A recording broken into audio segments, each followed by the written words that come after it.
घाटकोपर पश्चिम रामनगर परिसरातील मुख्य नाल्यात महापालिकेने स्थानिकांच्या विरोधात लोखंडी जाळी बसवली। या जाळीमुळे नाल्यात कचरा अडून सांडपाणी रस्त्यावर येऊ लागलं आणि नागरिकांचे हाल सुरू झाले। या कामाविरोधात मनसेचे दीपक करगुटकर, प्रदीप पारकर आणि मंगेश धावडे यांनी विभागाध्यक्ष गणेशभाई चुक्कल यांच्याकडे तक्रार केली। त्यांच्या पुढाकाराने महापालिकेचे अधिकारी घटनास्थळी आले आणि पाहणी करून जाळी काढण्याचं आश्वासन दिलं।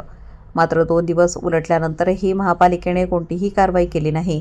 सततच्या पावसामुळे नाल्यातील घाण रस्त्यावर आली असून परिसरात दुर्गंधी आणि अस्वच्छता पसरली आहे।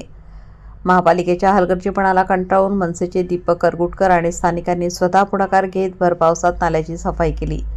महापालिका जर दुर्लक्ष करत असेल तर आम्ही नागरिक म्हणून गप्प बसणार नाही, असा इशारा स्थानिकांनी दिला आहे। संपूर्ण बातमीचा आढावा घेतला आहे घाटकोपर येथून केतन भोज यांनी।